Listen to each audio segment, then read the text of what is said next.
Muy buenos días, mis amados hermanos. Gracias por estar aquí. Gracias a Dios por su provisión, por las alabanzas, por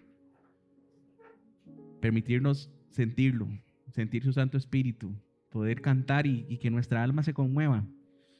Eso es maravilloso. Sentir su presencia, sentir su calor. A mí me gusta pararme allá y cantar y de vez en cuando verlos a ustedes adorar. Y lo disfruto. Verlos con sus ojos cerrados, levantando sus manos, ver algunos que se conmueven. De verdad que es maravilloso. Y ahora vamos a ir a la palabra. Cantamos y alabamos al Señor para preparar nuestro corazón para recibir la palabra de verdad. Y antes de iniciar, les ruego que por favor me acompañen en oración para prepararme y para prepararnos para recibir su verdad. Señor Dios Todopoderoso, yo alabo y exalto tu nombre esta mañana, junto a mis hermanos, con estas canciones, con estas palabras, Dios, que decimos a través de estas letras, donde reconocemos tu poderío. Te queremos dar gloria, honra, alabanza. Reconocemos que tú eres la roca eterna. Ese eres tú, Señor. Y esta mañana, reunidos como iglesia, queremos estar firmes en esa roca. Queremos permanecer en esa roca, no movernos de esa roca. En el nombre de Jesús, yo te pido que por tu misericordia me guíes, que utilices este instrumento, Dios, en tus manos, que fuera de tus manos no sirve para nada, pero que en tus manos, Dios mío, sí es útil. Utiliza mi mente, mis pensamientos, lo que he preparado, mi boca, mis ojos para leer, para darte la gloria, para que tu palabra, Dios, sea predicada en esta congregación, que transforme mi vida primeramente y también la de mis hermanos, que nos transforme, que no nos deje iguales, que como oraba ahora Tiara, que no salgamos igual, que tu palabra, que tiene el poder transformador, nos transforme, Señor. Yo te ruego que mi corazón, el corazón de mis hermanos, sea un corazón que es tierra fértil, Dios. Yo quiero dar fruto y yo quiero que mis hermanos den fruto también. Por eso yo te ruego, Señor, que haz de nuestro corazón esa tierra fértil donde tu palabra, Dios, al ser sembrada dará fruto. Disponemos el tiempo delante de ti, Señor, y rogamos que nos lleves a toda verdad y que nos ayudes a concentrarnos, que nos ayudes a deleitarnos en tu palabra, Señor. Tu palabra es un deleite para nuestra alma. ¿A dónde más podremos ir, Señor? Solo ahí encontraremos palabras de vida. En Cristo Jesús. Amén. Estamos en Filipenses, mis hermanos. Ya vamos a terminar el capítulo número 1 de Filipenses. 29 y 30 va a ser nuestra tarea el día de hoy. Adentrarnos en lo que el Señor tiene ahí para nosotros. En el 29 voy a leer para ustedes 29 y 30, luego vamos a hacer una breve recapitulación y algunos conceptos importantes antes de entrar en materia. Dice, porque a vosotros os es concedido, a causa de Cristo, no solo que creáis en Él, sino también que padezcáis por Él, teniendo el mismo conflicto que habéis visto en mí y ahora oís que hay en mí. Así cierra, así por lo menos el editor de la Biblia cierra el capítulo 1 del apóstol Pablo, ¿verdad?, de Filipenses. Vimos en las primeras enseñanzas, nos concentramos en la introducción que Pablo hace a los filipenses, donde pone a Jesucristo como el Señor y que en Él, ¿verdad?, somos santos. El apóstol Pablo hace en los primeros del 3 al 11, en los versículos del 3 al 11 del capítulo 1, hace una introducción muy conmovedora sobre los filipenses. Dice que siempre ora por ellos, en todas sus oraciones, con gozo. Los recuerda y dice, yo recuerdo a los filipenses y ese recuerdo lo que me produce a mí es gozo. Me siento feliz de recordar a los filipenses.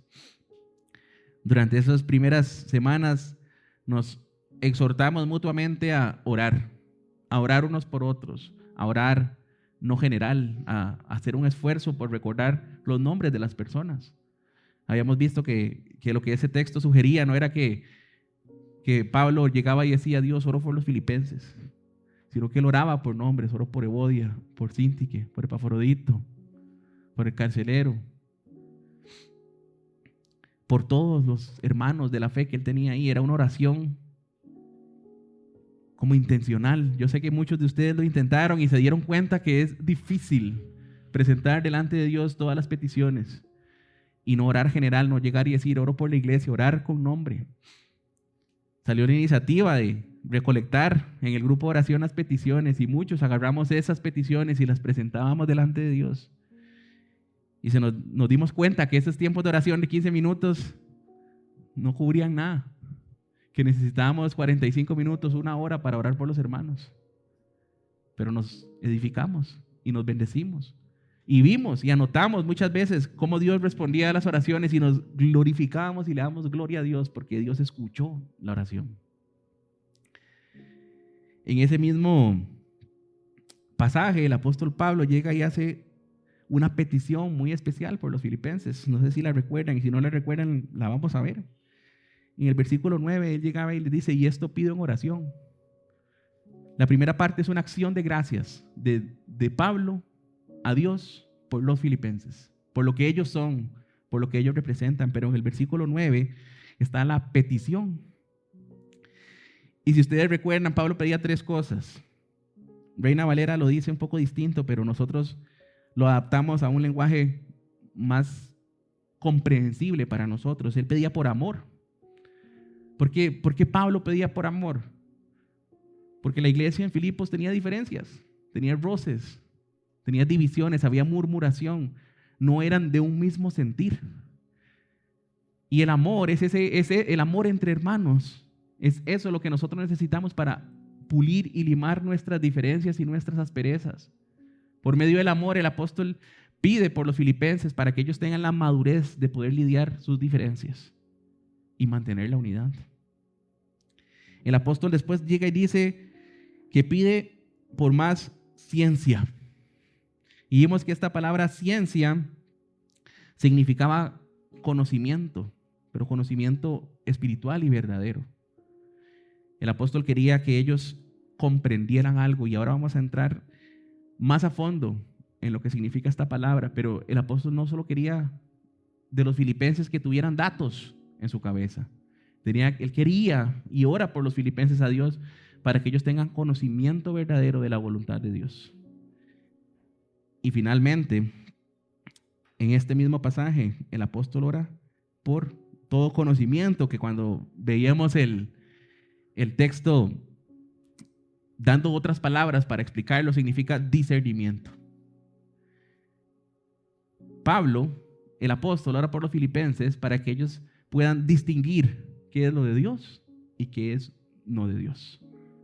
Y les pide, tengan discernimiento. Dios, yo le oro, decía el apóstol, para que ustedes disciernan qué es lo bueno y qué es lo malo. Porque recuerden que ellos estaban en una situación difícil. Ellos estaban siendo perseguidos y encarcelados por causa del evangelio.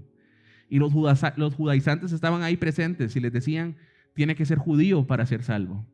Y ellos, es fácil decirlo para nosotros, ¿verdad? Tiene que ser judío para ser salvo, obvio no. Pero si lo meten a la cárcel, si lo azotan, si lo golpean, si lo vituperan, se vuelve una decisión difícil, porque ahora mi integridad física está siendo puesta en riesgo. Y entonces el apóstol ora para que ellos disciernan que es mejor padecer a causa de Cristo que aceptar lo que estos están recibiendo. Y ora para que ellos escojan lo mejor. Eso es lo que el apóstol quiere, que los filipenses escojan bien, que escojan a Cristo y que escojan sufrir por Él. Seguidamente, habíamos visto cómo Pablo da como un reporte de situación. En el versículo 12 del capítulo 1, él dice, quiero que sepan, hermanos, que las cosas que me han sucedido han redundado más bien para el progreso del evangelio. Y él dice, de tal manera que mis prisiones se han hecho patentes en Cristo, en todo el pretorio y a todo lo demás. Y la mayoría de los hermanos, cobrando ánimo en el Señor, se atreven mucho más a hablar la palabra sin temor. Él utiliza su situación para exhortar a los hermanos, sabiendo el apóstol Pablo que él está en prisión y ellos también, que ellos están sufriendo por causa del evangelio, el apóstol llega y los exhorta a vivir una vida dispuestos a utilizar el sufrimiento como una herramienta de propagación del evangelio, utilizando el gozo en medio del sufrimiento para que otras personas se motiven a hablar el evangelio. En medio de esas prisiones leímos que la mayoría de hermanos se motivaban por predicar el evangelio, pero que una pequeña minoría no, y que eran hermanos al final del día, y que predicaban el evangelio por envidia y contienda, y como dice él, pensando en añadir aflicciones a mis prisiones. Pero el apóstol Pablo en el versículo 18, con en mi opinión, cierre tan poderoso de esta sección, dice que pues, que no obstante, de todas maneras, o por pretexto, o por verdad, Cristo es anunciado y en esto yo me gozo y me gozaré aún. Y vimos cómo hay hermanos que son inmaduros en la fe y que predican el evangelio para hacer sentir mal a otros hermanos.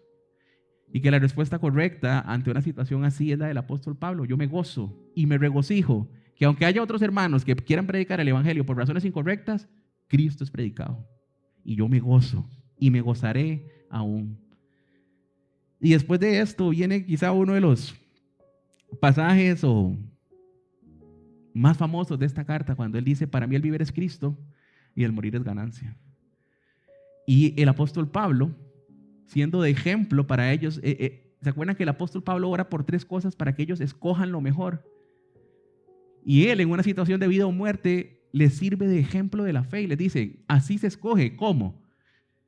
Él llega y dice, pero si el vivir en la carne resulta para mí en beneficio de la obra, no sé entonces qué escoger. Teniendo el deseo de partir y estar con Cristo, lo cual es muchísimo mejor, pero quedar en la carne es más necesario por causa de vosotros. Y entonces yo escogí así.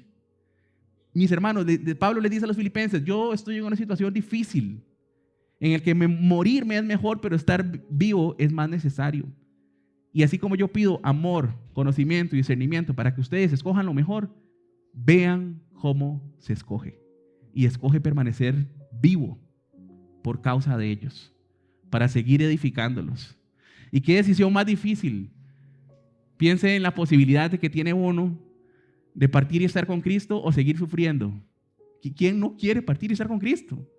Y el apóstol, un hombre de fe y de oración que a mí me sorprende, entiende, porque es un hombre que permanece en la palabra y permanece en la oración, que la voluntad de Dios es que él siga vivo, trabajando en la obra, sufriendo por la causa del evangelio. Y finalmente, en las últimas 3 semanas, el apóstol exhorta a los filipenses a que ellos vivan de una manera digna del evangelio. Él les dice en el versículo 27, yo solamente quiero escuchar de ustedes una cosa, que ustedes están viviendo dignamente el evangelio, que están viviendo como ciudadanos dignos del evangelio, no como ciudadanos dignos de Roma, dignos del evangelio. Y les dice, quiero 3 cosas de ustedes. Quiero que estén firmes en un mismo espíritu. Vimos que de una manera, como yo les decía, no fue como que mi hermano Pablo y yo nos pusimos de acuerdo y dijimos, vamos a hablar de la permanencia. Ahí estaba, Dios la puso. No dijimos, hagamos prédicas de la permanencia para que entonces estemos juntos. El Señor lo puso. Y ahí estaba Dios exhortando a los filipenses a ser firmes, a permanecer y a permanecer juntos en un mismo espíritu. Y entendimos que la vida cristiana y las luchas, si bien es cierto, requieren en primera instancia que usted como individuo y yo como individuo permanezcamos en la fe personalmente, en lo secreto, leyendo la palabra y orando, también requiere que seamos uno como iglesia y juntos nos esforcemos y nos ayudemos para permanecer y sobrellevar las cargas los unos de los otros. El apóstol Pablo también les dice, yo también quiero otra cosa de ustedes para que vivan dignamente el evangelio. Y dice, yo quiero que ustedes combatan unánimes por la fe del evangelio. Y ese, ¿verdad? Otra vez, como lo vimos hace algunas semanas, Pablo introduce un lenguaje bélico de guerra. Quiero que peleen y que combatan. Y vimos que la vida cristiana es una guerra, es una batalla que no podemos escoger. Usted puede pensar que no está en esta guerra, pero lo está. Y puede estar en esta guerra como el apóstol Pablo, permaneciendo y fortaleciéndose en el Señor para cuando los momentos difíciles lleguen. O puede estar como aquel hombre Giesi, el criado de Eliseo, que ni sabía qué es lo que estaba pasando y tenía miedo, no entendía. Y eso habló a nuestro corazón y nos hizo entender que esta batalla no es opcional, es para todos. Lo que sí es opcional, y ojalá escojamos esa opción, es combatir juntos el Evangelio, por la fe del Evangelio, juntos en oración, juntos presentando nuestras cargas, y dando batalla por la fe del Evangelio. Y finalmente, el apóstol les dice a los filipenses que no tengan miedo. Vimos que como esto es una guerra, querramos o no, vamos a estar en ella. Y querramos o no, Satanás va a querer destruirnos. Y se opondrá y hará lo que sea para que usted no ore, para que usted no lea su palabra, para que usted no venga a orar. Hará lo que sea para evitar que usted esté en unidad. Y el apóstol les dice, no tengan miedo. No tengan miedo, no se sientan intimidados por esto. Sepan que esto es de Dios. Y eso es lo que introduce esta parte final, porque como leíamos ahorita, él dice, ¿por qué? Parece como que, y esto es de Dios, necesita como que le metan más carnita, que lo desarrolle más. ¿Cómo es que sufrir es de Dios? Y eso es justamente lo que el apóstol va a desarrollar en este siguiente pasaje. Decirnos cómo es que es de Dios sufrir por él. Pero antes de eso hay algo que el apóstol dice en el versículo 30 que yo quisiera que repasemos. Cuando él llega y dice, teniendo el mismo conflicto que habéis visto en mí. Y yo les pido que nos devolvamos un poquito a Hechos 16.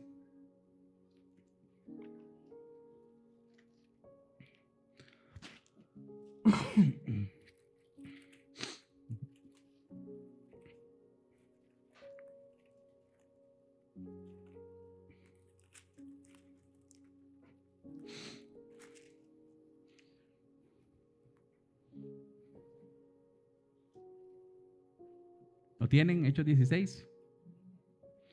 Vamos a ir al versículo 16 de Hechos 16. ¿Qué pasaba en Hechos 16? Como habíamos leído, Pablo llega a Filipos porque tiene una visión de un varón que le dice no vaya a Asia, vaya a Macedonia. Y llega a Filipos. La primera conversión que nos narra Lucas es de la de una mujer que se llama Lidia, vendedora de púrpura. Y ella inmediatamente utiliza su casa para recibir a la iglesia que se estaba formando en Filipos. Y en el versículo 16 se narra la segunda conversión. Aconteció que mientras íbamos a la oración nos salió al encuentro una muchacha que tenía espíritu de adivinación, la cual daba ganancia a sus amos adivinando. Esta, siguiendo a Pablo y a nosotros, daba voces diciendo, estos hombres son siervos del Dios Altísimo, quienes os anuncian el camino de salvación. Y esto lo hacía por muchos días, mas desagradando a Pablo, este se volvió y dijo al espíritu, te mando en el nombre de Jesucristo que salgas de ella, y salió en aquella misma hora. Pero viendo sus amos que había salido la esperanza de su ganancia, prendieron a Pablo y a Silas y los trajeron al foro ante las autoridades. Y presentándolos a los magistrados dijeron, estos hombres, siendo judíos, alborotan nuestra ciudad y enseñan costumbres que no nos es lícito recibir ni hacer, pues somos romanos. Y se agolpó el pueblo contra ellos, y los magistrados, rasgándoles las ropas, ordenaron azotarles con varas. Después de haberles azotado mucho, ¿verdad? Qué interesante cómo captura Lucas, los azotaron mucho. No fueron 3 nalgaditas, les llovió y feo. Los echaron en la cárcel, mandando al carcelero que los guardasen con seguridad, como criminales. Y lo que hicieron fue liberar a una niña de un demonio, el cual, recibido este mandato, los metió en el calabozo de más adentro y les aseguró los pies en el cepo. Yo no sé si usted alguna vez había considerado esto. los guardias de Roma tenían la obligación de rendir culto al César. En Roma existía eso. César era como Dios, como el Señor. Entonces, cuando uno lee que Jesucristo es el Señor, es algo súper contracultural. ¿Cómo que Jesús es el Señor? El Señor es César, no es Jesús. Y entonces, probablemente el carcelero, al recibir esta orden que los metiera con seguridad, siendo él alguien que adora a César, los agarra con sangre en el ojo y los mete en el fondo de la cárcel. Y allá los deja. A mí me sorprende demasiado esto, cómo la gracia de Dios alcanza a las personas. Versículo 24, el cual, recibido este mandato, los metió en el calabozo de más adentro y les aseguró los pies en el cepo. Pero a medianoche, orando Pablo y Silas, cantaban himnos a Dios, y los presos los oían, y probablemente el guarda también. Entonces sobrevino de repente un gran terremoto, de tal manera que los cimientos de la cárcel se sacudían, y al instante se abrieron todas las puertas, y las cadenas de todos se soltaron. Despertando el carcelero, y viendo abiertas las puertas de la cárcel, sacó la espada, y se iba a matar, pensando que los presos habían huido. Él sabía que el juicio de su incompetencia, de no poder tener a estas personas encerradas, era su vida. César le iba a pedir su cabeza. Pero Pablo clamó a gran voz, diciendo: no te hagas ningún mal, pues todos estamos aquí. Él entonces, pidiendo luz, se precipitó adentro y temblando se postró a los pies de Pablo y de Silas. Y sacándolos les dijo: señores, ¿qué debo hacer para ser salvo? Un hombre rudo, un militar, que quizás escuchaba a Pablo y a Silas cantando y pensaba que qué molesto, qué bulla que están haciendo. Pero cuando se da cuenta que esas canciones y al Dios que adoraban los liberaron, y que en vez de recibir de ellos odio, sí, mátese, porque usted es enemigo del evangelio, ¿qué reciben? Misericordia. Y Pablo le dice: no se mate. Y él, solo imagínense esa escena, no sabe explicar qué es lo que está pasando. Lo único que viene a su mente es: yo escuché lo que ustedes cantaban, yo escuché cómo alababan a Dios, yo escuché cómo alababan a un tal Jesús, por el cual ustedes están en la cárcel. ¿Qué necesito yo para tener lo mismo? Y Pablo le dice: cree en el Señor Jesucristo y serás salvo tú y tu casa. Y le hablaron la palabra del Señor a él y todos los que estaban en su casa. Y él, tomándolos en aquella misma hora de la noche, les lavó las heridas. Y enseguida se bautizó él con todos los suyos. Si nos quedaban dudas que los azotes que le dieron no eran como groseros y ¿cómo se llama? E hirientes, tenían heridas que el carcelero se las lavó a ellos, a Pablo y a Silas. Y llevándolos a su casa, a la casa del carcelero, les puso la mesa y se regocijó con toda su casa de haber creído a Dios. Cuando fue de día, los magistrados enviaron alguaciles a decir: suelta a aquellos hombres. Y el carcelero hizo saber estas palabras a Pablo. Los magistrados han mandado a decir que se os suelte. Así que ahora salid y marchaos en paz. Pero Pablo les dijo: después de azotarnos públicamente sin sentencia judicial, siendo ciudadanos romanos, nos echaron en la cárcel. Y ahora nos echan encubiertamente. No, por cierto, si no vengan ellos mismos a sacarnos. Y los alguaciles hicieron saber estas palabras a los magistrados, los cuales tuvieron miedo al oír que eran romanos. Y viniendo les rogaron, y sacándolos les pidieron que salieran de la ciudad. Entonces, saliendo de la cárcel, entraron a la iglesia, a la casa de Lidia. Y habiendo visto a los hermanos, los consolaron y se fueron. Cuando el apóstol llega y dice que ellos tienen el mismo conflicto que ellos vieron, es porque desde la casa de Lidia ellos pudieron ver a Pablo todo roto, todo raspado, lleno de moretes. Ellos vieron ese conflicto que Pablo tenía. Lo vieron con sus propios ojos. Nadie les tiene que contar. Por eso Pablo les dice: ustedes me han visto a mí sufrir por la causa del evangelio. Y ahora sí, para entrar en materia. En el versículo 29 después de decir estas cosas, después de decirles a los filipenses, sufrir oposición por causa del evangelio es de Dios. ¿Por qué? Porque, y aquí une lo que dijo anteriormente con lo que va a decir. El apóstol dice que les es concedido a causa de Cristo. A vosotros os es concedido a causa de Cristo. Y esa palabra concedido es muy interesante, porque esa palabra literalmente significa dar gratuitamente como un favor.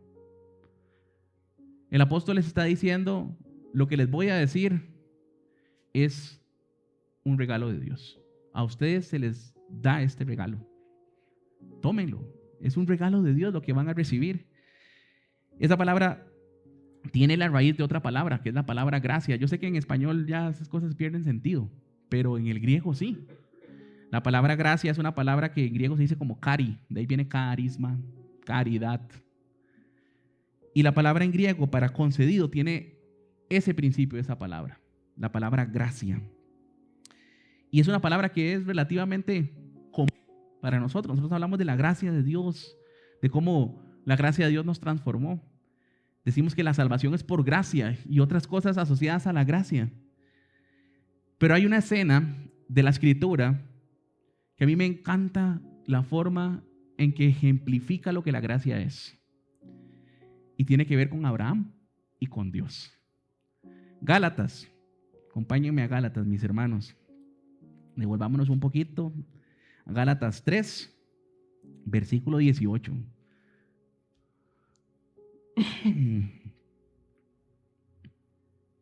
¿Tienen ahí? Amén. Gálatas 3, 18. ¿Qué es lo que le pasa a los Gálatas? Por alguna razón los Gálatas empezaron a creer que pueden ser justificados por las obras. Y ahí dijeron, sí, yo puedo ser justificado por las obras. Y Pablo les dice, ¿verdad? En todo lo que dice antes del versículo 18, específicamente en el 2:21, o sea, si usted puede ser justificado por las obras, ¿por qué murió Cristo entonces? Nadie puede ser justificado por las obras de la ley. Y entonces él trae a la memoria el pacto que Dios hizo con Abraham. Para entender lo que es la gracia de Dios y explicarles a ellos lo que es la gracia de Dios y la justificación y la salvación a través de la gracia. En el versículo 18, hablando de este pacto que hace con Abraham, dice, porque si la herencia es por la ley, ya no es por la promesa, pero Dios la concedió, y esta es la palabra que se utiliza en Filipenses 1:29. Dios se la dio gratuitamente a Abraham mediante la promesa. Y mis hermanos, cuando usted lee algo así y está estudiando la Biblia, adivine qué tiene que ir a hacer. Ir a buscar de qué está hablando en el Antiguo Testamento, porque si no, no va a comprender lo que esto significa. Tiene que devolverse a Génesis para darle entendimiento a esto. Y vamos a ir a Génesis 12. Génesis 12, del 1 al 3, vamos a leer.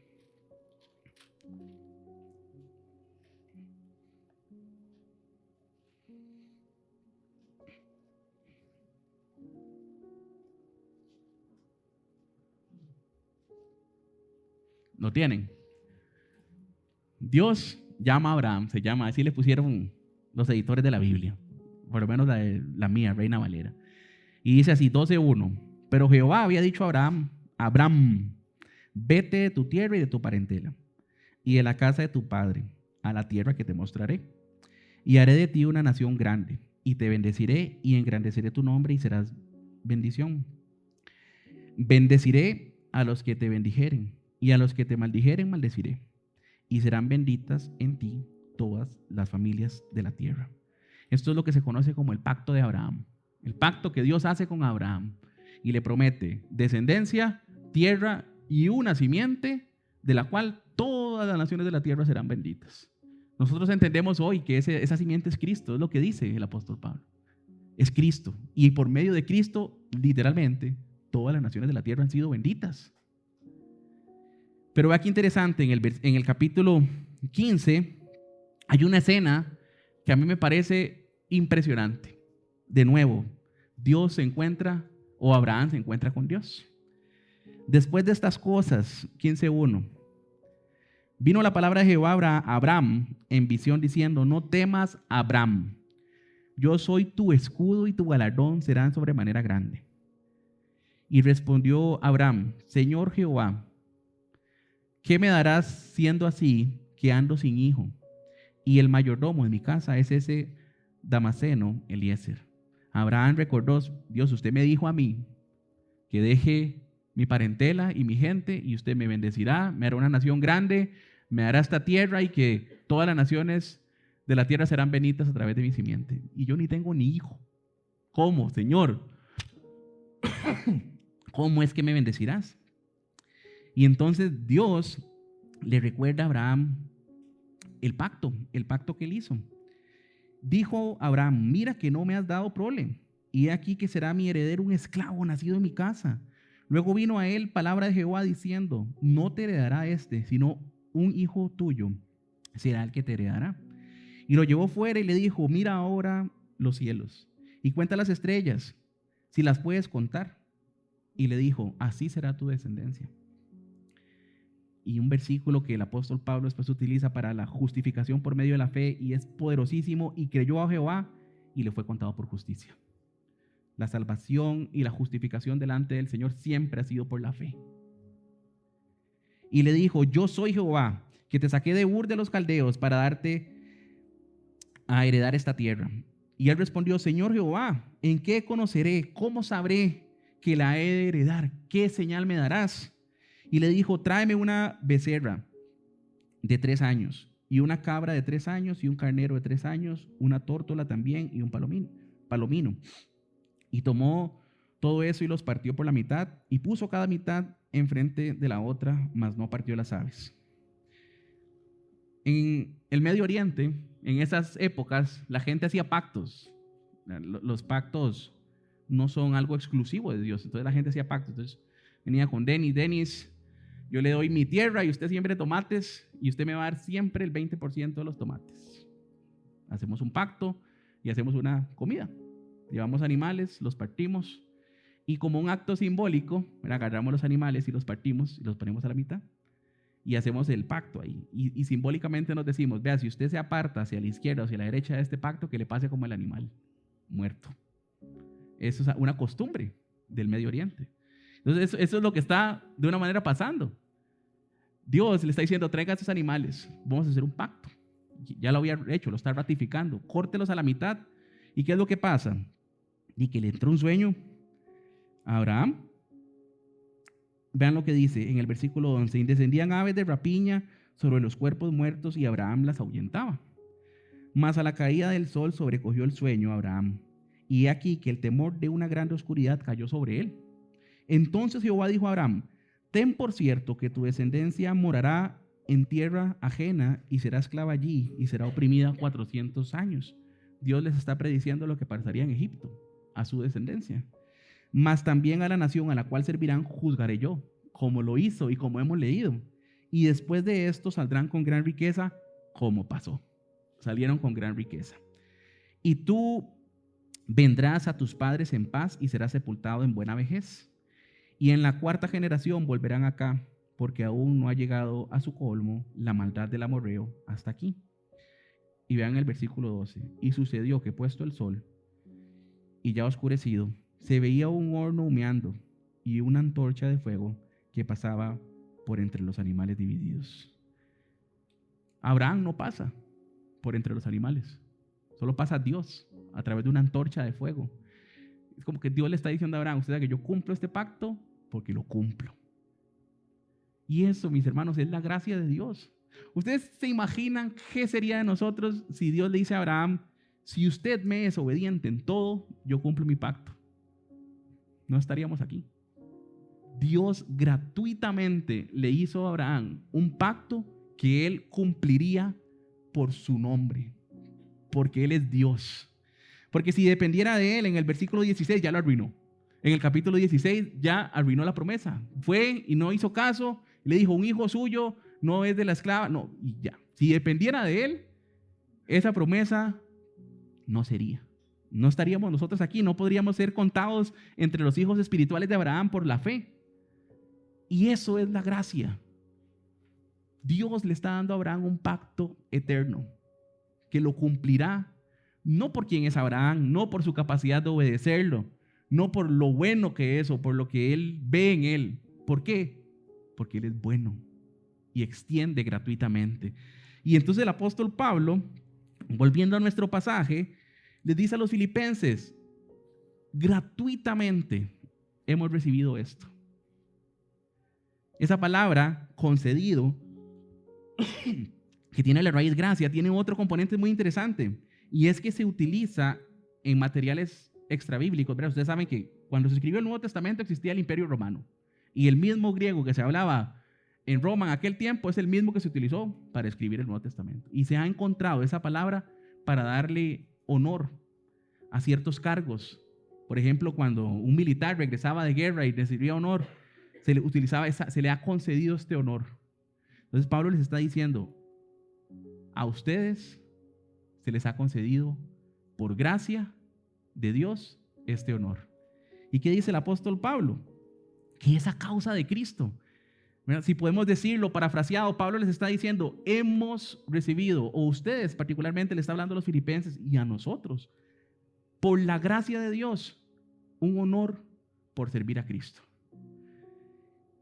Ellos han servido a Cristo, ¿verdad? Desde el capítulo 16 de Hechos leemos como Lidia, lo primero que hace al ser salva es utilizar su casa para que en su casa se haga el culto, la iglesia se reúna y sirvan para el progreso del evangelio. En el versículo 7 del capítulo 1, él dice: me es justo sentir esto de ustedes, por cuanto los tengo en el corazón y en mis prisiones, y en la defensa y confirmación del evangelio. Ellos han defendido y confirmado el evangelio. Ustedes son participantes conmigo de la gracia. En el versículo 25 del capítulo 2, hablando de un filipense, pero ahora con un nombre específico, de Epafrodito, él le dice que Epafrodito es su compañero de milicia. Es decir, Epafrodito ha servido en esta guerra por la causa del evangelio.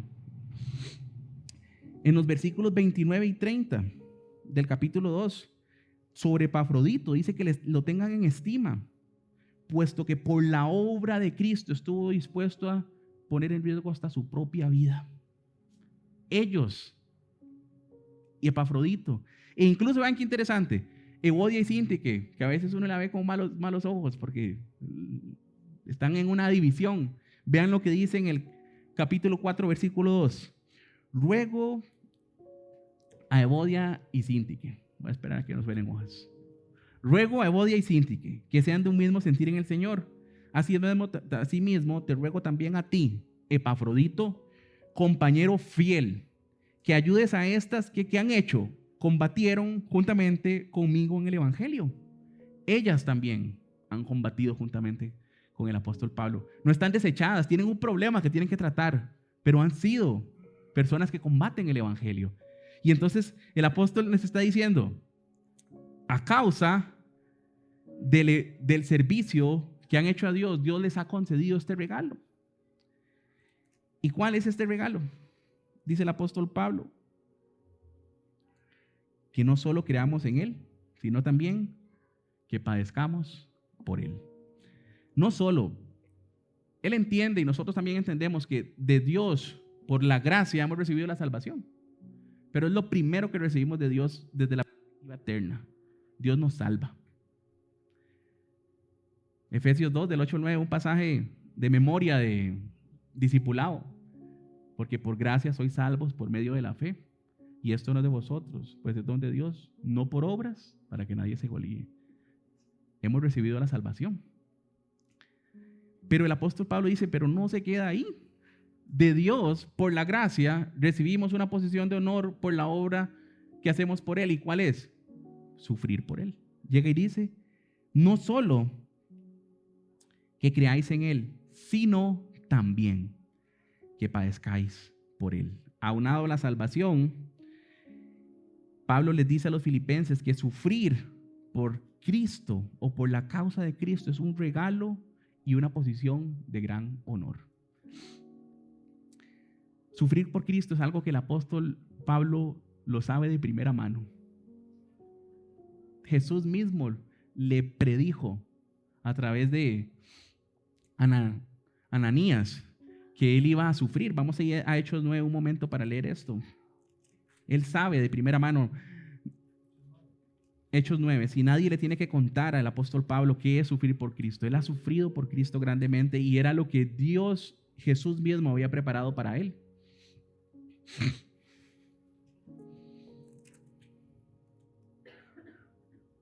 En el versículo 10 de Hechos 9 leemos: Pablo, nuestro hermano, no el apóstol, nos predicó sobre la conversión de Pablo. ¿Lo recuerdan? Y si no lo recuerdan, lo vamos a recordar.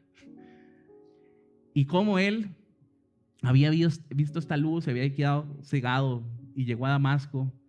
Y Dios mueve a una persona, a un discípulo de él, a que vaya a orar por el apóstol Pablo. Y entonces en el versículo 10, había entonces en Damasco un discípulo llamado Ananías, a quien el Señor dijo en visión: Ananías. Y él respondió: heme aquí, Señor. Y el Señor le dijo, versículo 11, levántate y ve a la calle que se llama Derecha y busca en casa de Judas a uno llamado Saulo de Tarso, porque he aquí él ora. Y ha visto en visión a un varón llamado Ananías, que entra y le pone las manos encima para que recobre la vista. Ananías sabe quién es Pablo, o Saulo de Tarso, él sabe. Entonces, esta es la reacción natural de cualquiera. Entonces Ananías respondió: Señor, yo he oído de muchos acerca de este hombre, cuántos males ha hecho a tus santos en Jerusalén, y aún aquí tiene autoridad de los principales sacerdotes para prender a todos los que invocan tu nombre. ¿Verdad? Qué osadía la de uno a veces. Dios, ¿usted está seguro de lo que me está pidiendo hacer? ¿Usted está seguro que es el apóstol Pablo a quien yo tengo que ir a orar? A Pablo, a Saulo de Tarso, ahí todavía no era el apóstol. A ese que nos ha prendido, a ese que mató a Esteban, que consintió su muerte, que permitió: sí, apruebo, levanto mi voto para que lo maten. ¿Y qué le dice Dios? Ve, porque instrumento escogido me es este, para llevar mi nombre en presencia de los gentiles y de reyes y de los hijos de Israel, porque yo le mostraré cuánto le es necesario padecer por mi nombre. Y padeció por su nombre hasta el último de sus días.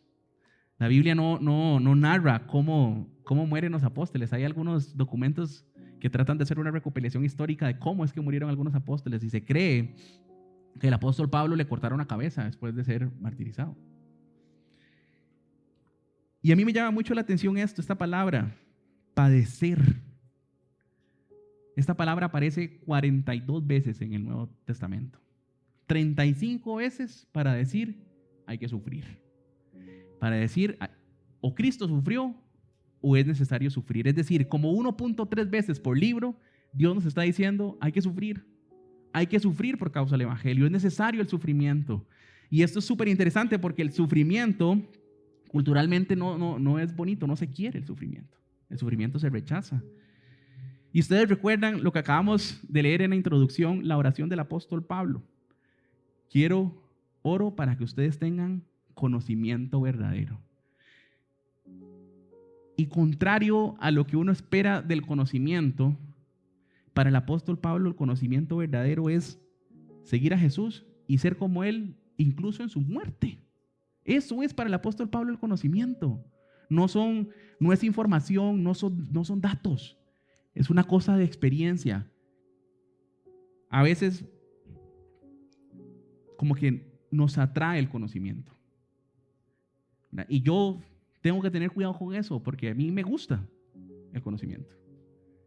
Y me gusta meterme en la palabra, pero al final del día, lo que es más importante, no es que meterse en la palabra no sea importante, no es que conocer no sea más importante, pero es que si eso no me lleva a mí a querer ser como Cristo, es solo un dato en mi cabeza, es como saber multiplicar, como saber datos inútiles, como les decía a ustedes, no sirven para nada si no es ser como Cristo. Y uno podrá ponerse a debatir, no, es que el conocimiento, esto y lo otro. El apóstol le dice, si usted cree que usted puede saber más que el apóstol Pablo de Dios, usted está equivocadísimo.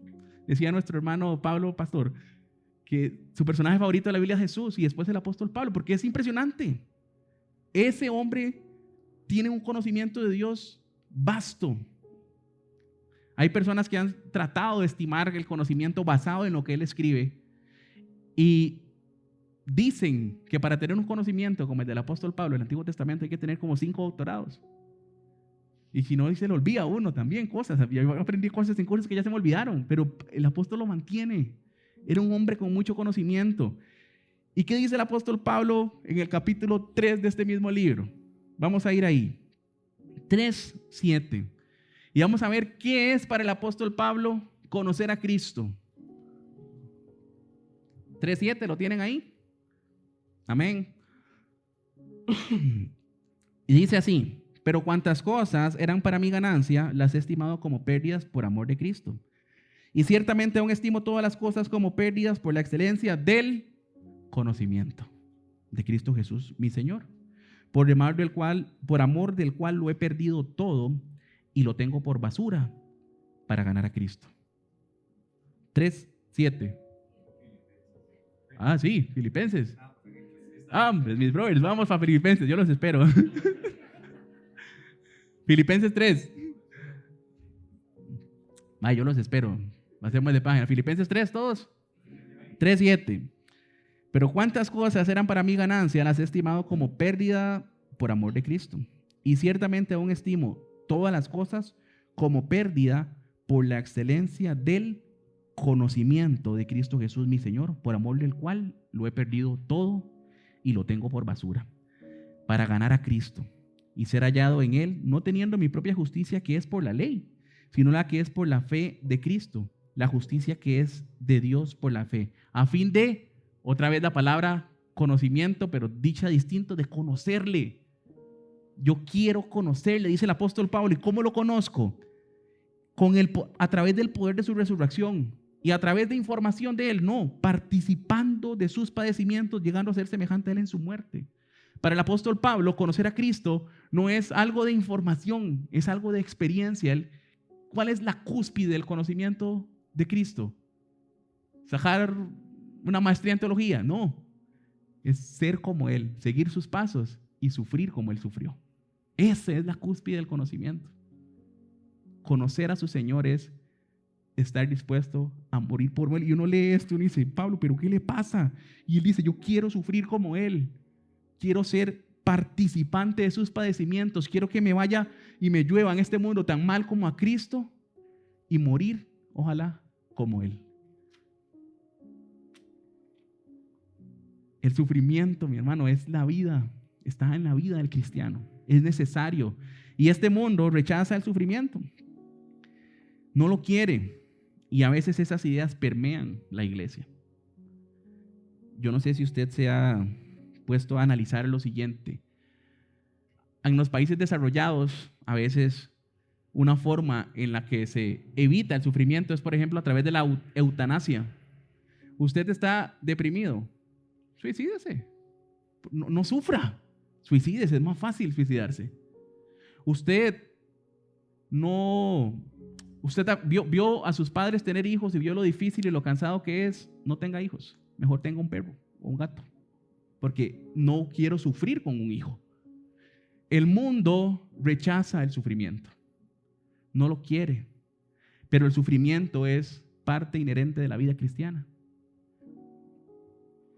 35 veces aparece la palabra sufrir o sufrimiento relacionada con los sufrimientos de Cristo o con los sufrimientos del cristiano. Quien no pueda ver que es necesario sufrir a causa del evangelio, no ha leído bien su palabra. Es necesario sufrir a causa del evangelio. Y uno se puede preguntar, mi hermano, ¿por qué? ¿Qué contracultural? Servir a Cristo, servirle de corazón y buscarle de corazón me hará sufrir en este mundo. ¿Por qué no, Dios, me mandas a Dubái a estar tranquilo y me das hoy unas hectáreas de petróleo y no volver a tener problemas? ¿Por qué? Porque hay que ser como Él. Y no solo eso, porque el testimonio de las Escrituras ese es. Hay que seguir los pasos de Jesús, incluso estar dispuestos a sufrir por Él. Pero póngase a pensar esto, mi hermano, no es una regla absoluta, pero es una gran posibilidad. Que cuando hay personas que tienen muchos recursos, los recursos los alejan de Dios. ¿Todas las personas con recursos están lejos de Dios? No, pero la probabilidad de que usted encuentre placer en cualquier otra cosa que no sea Jesús es altísima. Que usted encuentre placer en cosas, en paseos, en cosas materiales y no en Jesús es altísima. Dijo Jesús que la única cosa en esta tierra que podía hacerle frente es el amor al dinero. Y por eso Dios, cuando estamos en Él, no nos va a bendecir con recursos necesariamente, o recursos más allá de los necesarios, porque la probabilidad de que usted se aleje de Dios teniendo mucho se multiplica cuando usted tiene recursos. Y por eso Dios, aparte del testimonio de las Escrituras, aparte de seguir los pasos de Jesús, Dios nos guarda de esas cosas, porque al rato nos da dinero y se nos olvida que existe Él, y nos vamos y nos perdemos. Finalmente, versículo 30, mis hermanos, el apóstol les dice: teniendo el mismo conflicto que habéis visto en mí. ¿Cuál conflicto? El que leímos en Hechos 16, ser azotado y ser encarcelado. En este último pasaje se nos revela por qué. ¿Por qué esto es de Dios? ¿Por qué es necesario que reciban ellos el sufrimiento como algo digno, como un regalo de Dios? Porque lo están padeciendo. Ellos están teniendo ese mismo conflicto que vieron en el apóstol Pablo. Y ahora oyen que hay en él. De alguna manera que la Biblia no explica, ellos se dieron cuenta que el apóstol Pablo estaba en la cárcel y enviaron a Epafrodito.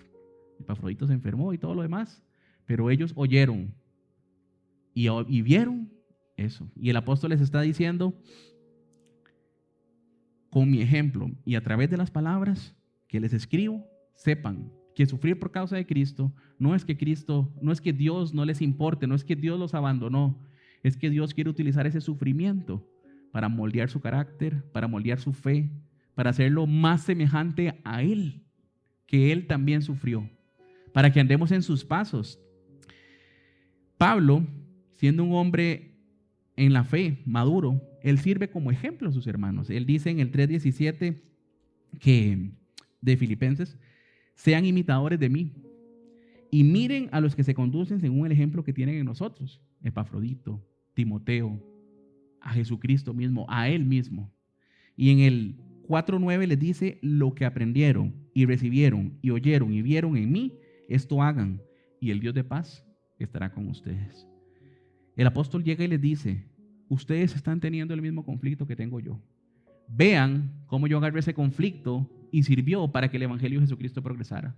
No fue una barrera, sino fue un motor que avivó el corazón de las personas que estaban en Roma, y que a ustedes también puede ser lo mismo, tomar ese sufrimiento para que el evangelio de Jesucristo progrese.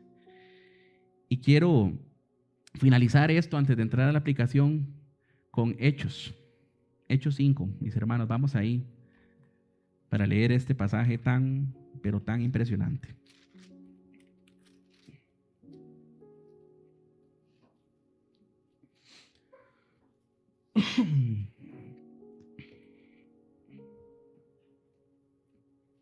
Hechos 5:17, por favor.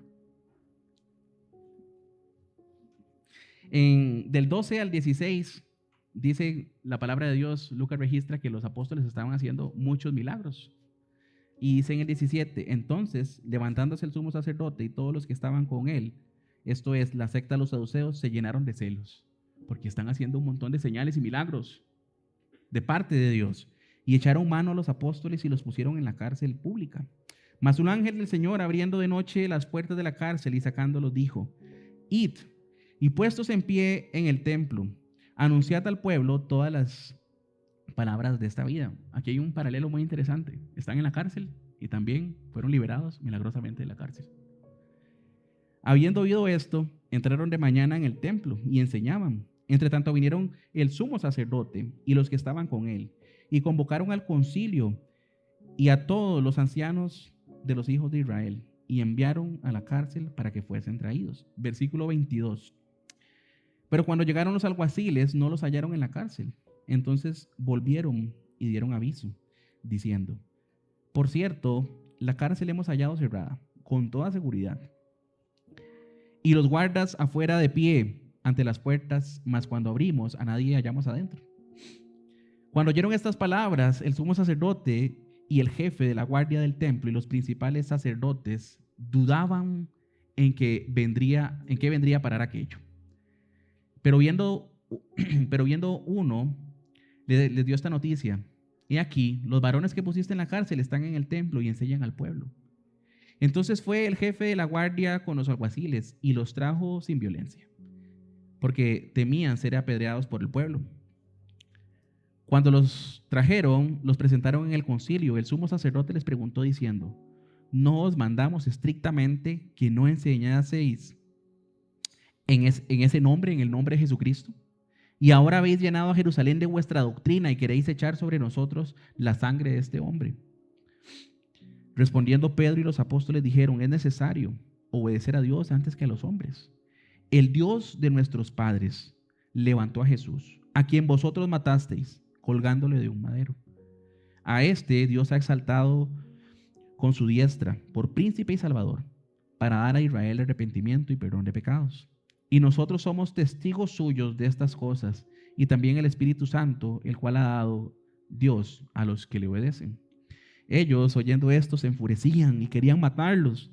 Entonces, levantándose en el concilio, un fariseo llamado Gamaliel, que es el maestro de Pablo, hombre sabio, doctor en la ley, venerado de todo el pueblo, mandó que sacasen fuera en un momento a los apóstoles. Y luego dijo: varones israelitas, le dice al concilio. Sacaron a los apóstoles y él habla al concilio: varones israelitas, mirad por vosotros lo que vais a hacer respecto a estos hombres. Tengan cuidado de lo que van a hacer, porque antes de estos días se levantó Teudas diciendo que era alguien. A este se unió un número como de 400 hombres, pero él fue muerto y todos los que le obedecían fueron dispersados y reducidos a nada. Murió su líder, se dispersó el movimiento. Después de este se levantó Judas, el Galileo, en los días del censo, y llevó en pos de sí a mucho pueblo. Pereció también él, y todos los que obedecían fueron dispersados. Murió su líder, se murió el movimiento con él. Y ahora os digo: apartaos de estos hombres y dejadlos, porque si este consejo o esta obra es de los hombres, se desvanecerá. Mas si es de Dios, no la podréis destruir. No seáis tal vez hallados luchando contra Dios. Y convinieron con él, y llamando a los apóstoles, después de azotarlos, les intimidaron que no hablasen en el nombre de Jesús, y les pusieron en libertad. Y ojo el versículo 41. Y ellos salieron de la presencia del concilio gozosos de haber sido tenidos por dignos de padecer afrenta por causa del nombre de Jesucristo. Solo Jesús puede hacer eso en alguien.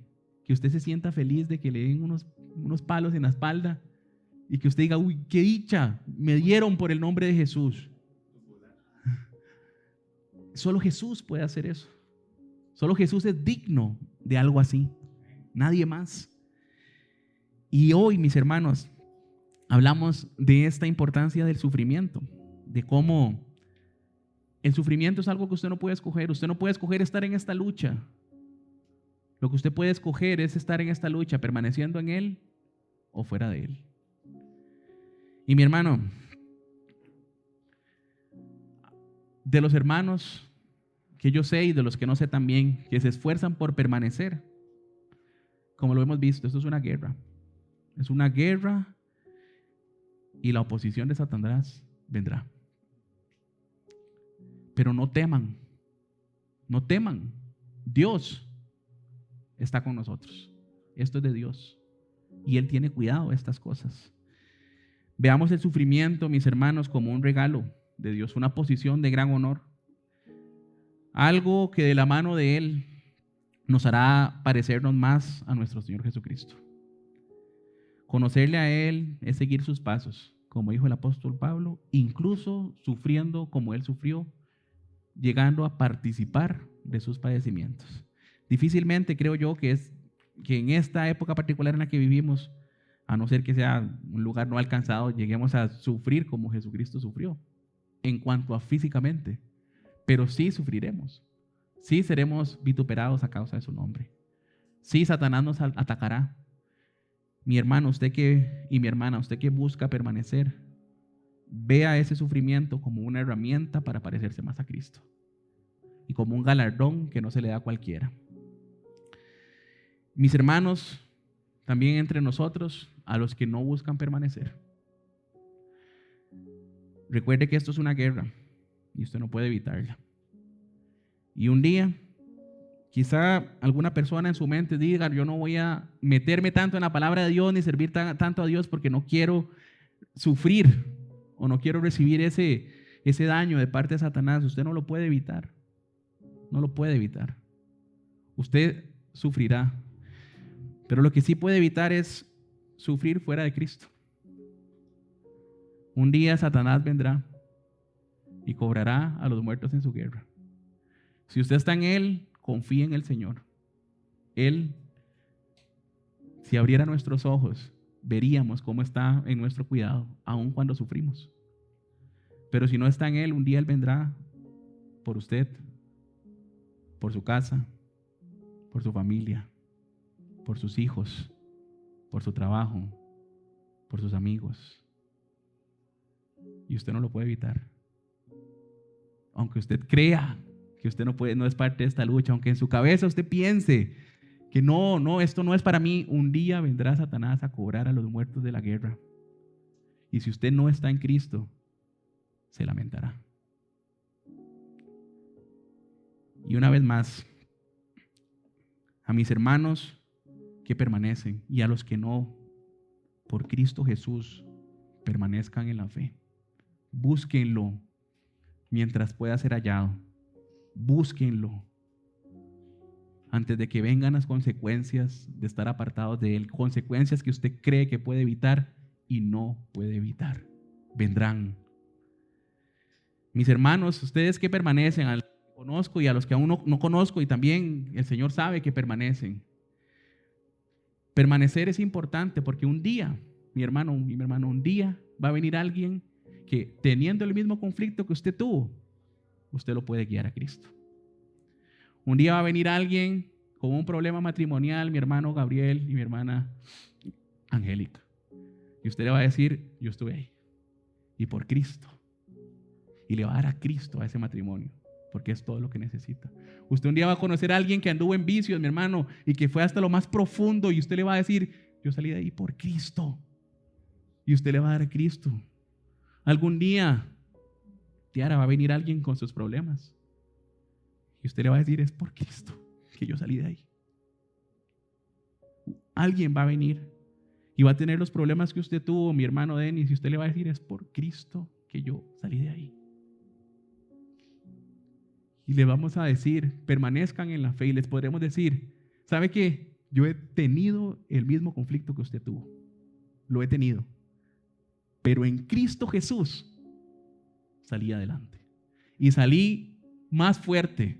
Salí resplandeciendo, porque la luz de Jehová alumbró mi rostro. Mi hermano, algún día va a venir alguien y va a sufrir como usted sufrió, y usted le va a decir: ¿sabe qué? Yo estuve en el pozo, pero por Cristo salí adelante. Así es. El sufrimiento no es inútil, no es en vano, nos moldea a Cristo.